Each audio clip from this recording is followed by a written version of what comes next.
entre les Girondins de Bordeaux et l'équipe de Dniepropetrovsk vient de commencer à la seconde même avec les Girondins à gauche. Les Girondins qui doivent ici absolument, Jean-Michel Larquet, marquer un but en raison du résultat nul du match aller à Bordeaux. Oui, un résultat nul qui équivalait presque à une défaite, et puisque les Girondins sont obligés de marquer un but pour avoir un espoir de victoire. Et je pense qu'ils vont tenter de le faire le plus rapidement possible en ce début de partie. Alors une équipe de Dniepropetrovsk légèrement modifiée par rapport au match aller, puisque le numéro 6, Dilay, est suspendu et que le numéro 8, le capitaine, celui que l'on considère ici comme le joueur soviétique numéro 1, Gennady Listochenko, fait sa rentrée. Il n'avait pas pu jouer le match aller puisqu'il avait été pénalisé par 2 cartons jaunes. Specht qui dégage ce ballon, justement Listochenko aux prises avec Fernando Chalana. Centre du pied droit et hors-jeu signalé par le juge de touche ouest-allemand. Le trio d'arbitres est un trio ouest-allemand. C'est M. Trichler qui est l'arbitre du milieu. Et Taran, l'ailier gauche, a été signalé hors-jeu en ce début de partie puisque nous n'en sommes qu'à la 2e minute de la rencontre. Patrick Battiston, Specht. L'arbitre laisse jouer. Attention au contre, il joue le hors-jeu, les Girondins. Il n'est pas hors-jeu, couvert par Touvenel. Attention, Listochenko, dangereux. Et oh là là là là, un ballon qui passe au ras du poteau. Les Bordelais se sont fait surprendre là. Et surtout Jean-Christophe Touvenel qui a couvert sa défense au lieu de monter à hauteur de son libéro Battiston qui avait commandé le hors-jeu. Il a voulu couvrir évidemment de l'autre côté, c'était beaucoup trop loin pour lui. Et Listochenko, à la 2e minute, a décoché un tir qui est passé au ras du poteau de Dominique Dropsy. Première alerte donc, alerte chaude, il va falloir faire attention à ce genre de situation. Et faute de Dieter Müller, sanctionné par M. Trichler, et un coup franc joué par, non pas par Lysenko, Bizieski finalement joue le coup franc. Gernot dégage ce ballon. Le stade de Krivoy Rog est comble pour cette rencontre. Nous aurons l'occasion de vous parler de cette pelouse, qui est une pelouse brûlée par le gel, car on est en plein dégel. Quel tacle, attention Dieter Müller, oui, il se relève, mais le tacle du numéro 4, Pouchkov, était totalement illicite, les 2 pieds décollés du sol. Et tout à fait normalement, M. Trichler indique un coup franc. À environ 25 mètres du but défendu par l'excellent Sergueï Krakowski, qui avait arrêté tout ce qui se présentait il y a 15 jours à Bordeaux. Et premier coup franc de la partie, donc en faveur des Girondins de Bordeaux. Alors que les 10 joueurs du champ de Dniepropetrovsk sont dans leur surface de réparation, sans exception. En force.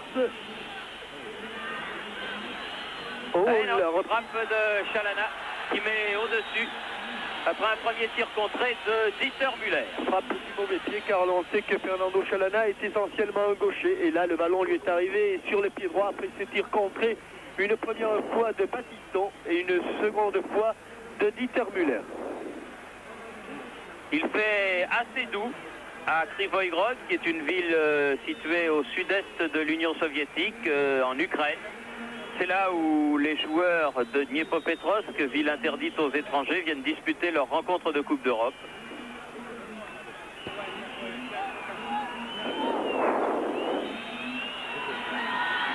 Taran sur la droite, toujours pour Listochenko. Très dangereux. Et un ballon dégagé en sortie de but, en sortie en touche par Patrick Battiston. Listochenko va faire la remise en jeu là-bas. Protosov, Battiston de la tête, Protosov à nouveau, Dakhmout.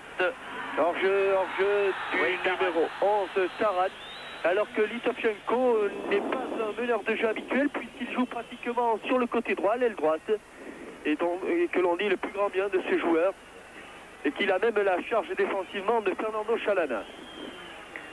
Longue balle en avant qui était destinée à Battiston, Chalana. Mais Chalana pris de vitesse par l'arrière droit Bachkirov. Et une touche en faveur de Dniepopetrovsk. Bachkirov effectue la remise en jeu. Liuti. Specht. Faire revenir un petit peu et donner à Dropsy qui n'a pas connu, qui n'a pas encore touché ce ballon, qui a bien failli sur la première attaque de Dniepopetrovsk subir une cruelle mésaventure. Specht. Specht, Gernotror, Chalana.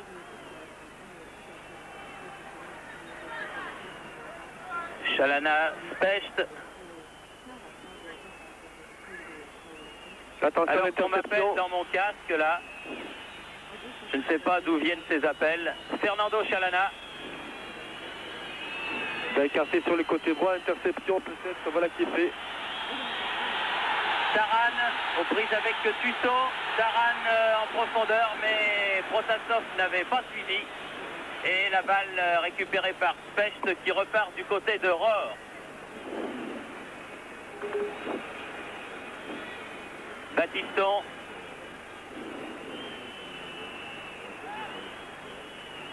Bien protégé cette balle par Dieter Müller. Touvenel et coup de sifflet de monsieur Trichler avec un nouveau coup franc en faveur des Girondins de Bordeaux joué par Thierry Tussaud pour Battiston. Tous les Bordelais dans le camp des Soviétiques maintenant. Alors attention au contre. Surtout à la vitesse de course de Protasov ici. Et la balle protégée par Thierry Tussaud est allée jusqu'à Dominique Dropsy, Touvenel, Tussaud. Je crois, Jean-Michel Larquet, qu'il faut mettre en exergue, et on l'a bien vu au match aller, l'extraordinaire vitesse de course de cette équipe de Dniepopetrovsk. Notamment de son numéro 9, celui qui porte le numéro 9 aujourd'hui, qui avait le numéro 8 au match aller, qui s'appelle Liuti, qui est habituellement remplaçant, mais qui a fait beaucoup de balles au Bordelais au match aller et qui a probablement gagné ce jour-là ses galons de titulaire. Chalana sur la gauche là-bas, Rohr devant Bachkirov. Il n'y a pas grand monde dans l'axe du but. Dégagement back-foot, Protasov. Taran est mal inspiré les deux fois. Et un ballon qui va sortir pour les Soviétiques et pour le demi-gauche Vladimir Bakhmut, numéro 6.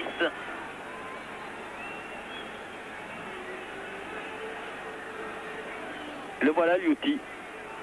Très grand. Se heurte à Giresse, là, Gentigana qui porte le numéro 14, comme au match aller. Chalana pour Müller, dépossédé du ballon par Bakhmut. Et une faute. Non, dit M. Trichler, et Touvenel l'a récupéré. Là, il y a eu faute sur Touvenel de Liuti. Et cette fois-ci, elle est sanctionnée. Dans le rond central. Un coup franc en faveur des Girondins. Notez qu'il y a eu 3 coups francs de sifflets en 8 minutes et tous les 3 l'ont été en faveur des Girondins. Giresse qui tire ce coup franc et un ballon en touche en faveur des Bordelais. Oui, petit raté de Pouchkov. Le ballon a ripé sur son pied et ballon qui profite donc à Jean-Christophe Touvenel.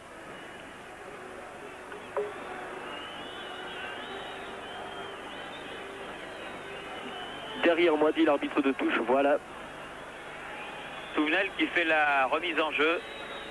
Dégagement de la tête de Lysenko et du pied du numéro 4, Pouchkov, très loin là-bas.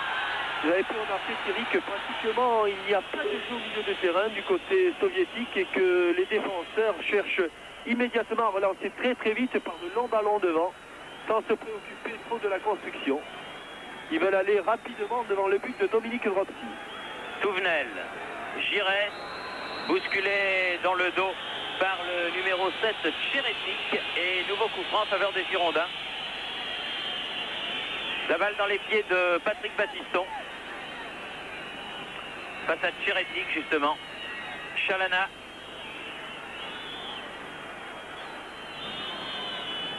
Tir de Battiston, tir lobé, mais qui passe loin du but de Krakowski.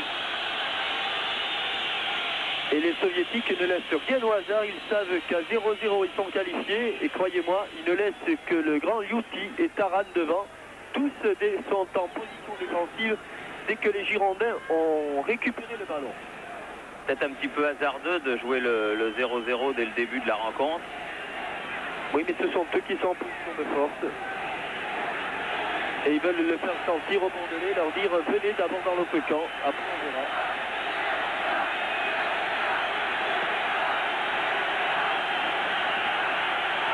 Taran, reprise avec Touvenel, Tcherednik, toujours reprise avec Touvenel, Taran à nouveau qui était revenu, Tcherednik là-bas sur la droite,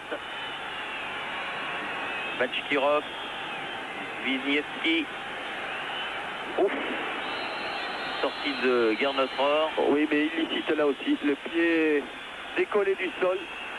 Coup franc pour Dniepopetrovsk, attention, Listochenko, Tcherednik et corner concédé par Rohr.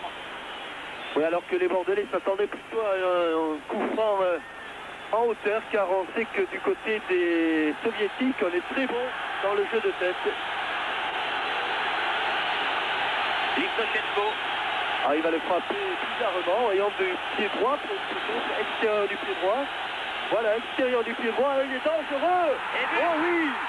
Remarquable but réussi dès la 11e minute. Alors celui qui était le capitaine au match aller, je crois bien que c'est Alexander Lysenko. Oui. Sur ce corner, regardez comme il le frappe fort de l'extérieur du pied droit. Et Lysenko au premier poteau. Mais ce ballon sous la transversale, on ne joue que depuis 11 minutes. Et les Soviétiques mènent déjà 1-0. Remarquable corner en tout cas de Listochenko. Son élan était bizarre, c'est ce que je vous avais dit lorsqu'il était parti pour le frapper, mais on sentait bien qu'il allait mettre toute sa force. Et ce corner tendu a surpris toute la défense bordelaise. Très bon coup de tête à l'arrivée de ce corner tendu de Lysenko. Et 1-0. Le problème pour Bordeaux est le même, il faut marquer.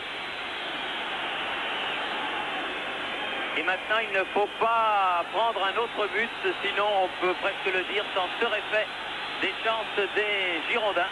Alors que la balle est mise en touche par Giresse devant Bakhmut.